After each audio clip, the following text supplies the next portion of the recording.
Years now, we are seeing a rise of anti-Semitism on college campuses. Students frequently reporting anti-Semitic incidents that are oftentimes perpetrated even by the professors. Take this example. One professor at the City University of New York, they call it CUNY, told an Orthodox Jewish student to take off his yarmulke so he could see that he has white privilege.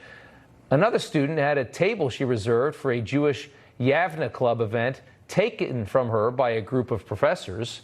Here is the Professional Staff Congress President at CUNY, James Davis, on what's called boycott, divestment, and sanctions. This is a Palestinian-led movement. Take a listen to this.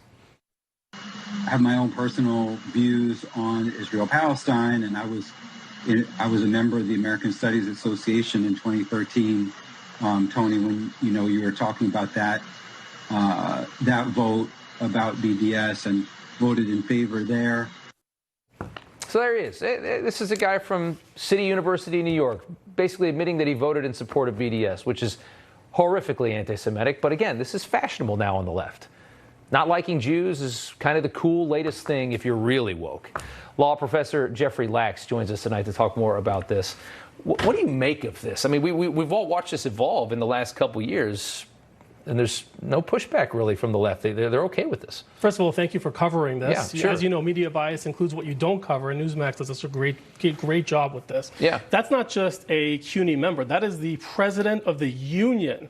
He represents thousands of Zionist Jews at CUNY, thousands. So what preceded that video that you just showed was him lying, perjuring himself to the city council. Councilwoman Vernikov was questioning him, do you support BDS? And he lied. He said, I don't recall ever publicly supporting BDS. Really? Meanwhile, that video was waiting for him from April. That's from this April. He doesn't remember what he said in April in a public meeting. He lied because he knows that if thousands of Zionist Jews at CUNY find out that he formally, not informally, formally voted for BDS, they would flee. And I hope they're going to see that video that you're showing. Thank you for showing it. How does this happen? I mean, what has happened that's made it like this? And even more interesting, I mean, you hear about people that are Jewish that are down with this too, very woke Jews. You know, I mean, you hear about these stories all the time. Some of them are big names in business and Hollywood, and they support this too. It's almost like they're self-hating. Yeah, I mean, you can be Jewish and hate Jews. You can be a woman and treat women unfairly. So, I have students in my class. I have a lot of black students, and they tell me sometimes light-skinned black people can discriminate against darker-skinned black people. It's all horrible. It shouldn't happen. But it does happen, and last week there were city council hearings, and the chancellor didn't show up. They rescheduled it for him, and he just didn't show up. He emailed the councilwoman and the councilman Dinowitz the night before. He said, I'm not coming. And he doesn't show up when he sees this rampant anti-Semitism across CUNY.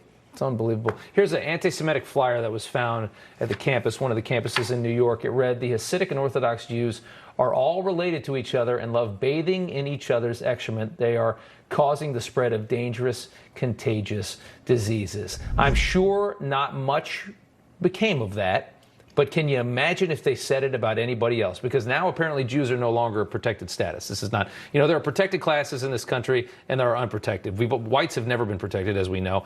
Asians are now in the unprotected class, and it looks like Jews are joining them as well, where you can say anything you want about them, there's no pushback.